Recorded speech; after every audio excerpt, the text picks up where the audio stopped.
Hello guys, for today's video, tuturuan ko kayo kung paano mag-prepare ng balot. Una po ay hugasan po siya. Babrashan po yung itlog niya, ang itlog, babrasan ng itlog. Limpyuhan.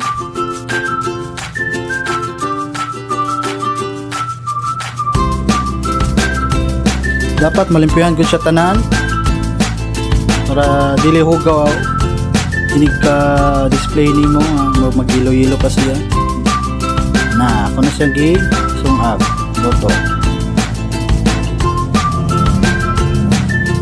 kung magbukal pahinayan kahuman 30 minutes muna ikuhaon na siya sa kaldero ug ibutang sa ice bucket para ma-display na ako siyang pahinayan.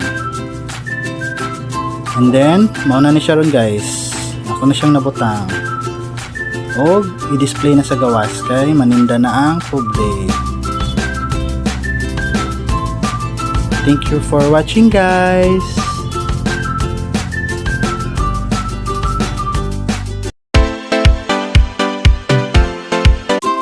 Hello guys, for today's video, tuturuan ko kayo kung paano mag-prepare ng balot. Una po ay hugasan po siya. Babrashan po yung itlog niya, ang itlog, babrasan ng itlog. Limpyuhan.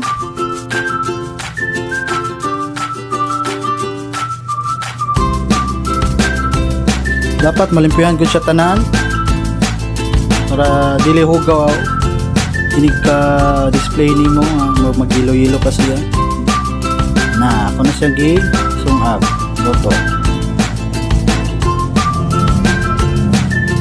Kung magbukal pahinayan kahuman 30 minutes muna ikuhaon na siya sa kaldero ug ibutang sa ice bucket para ma-display na ako siyang pahinayan.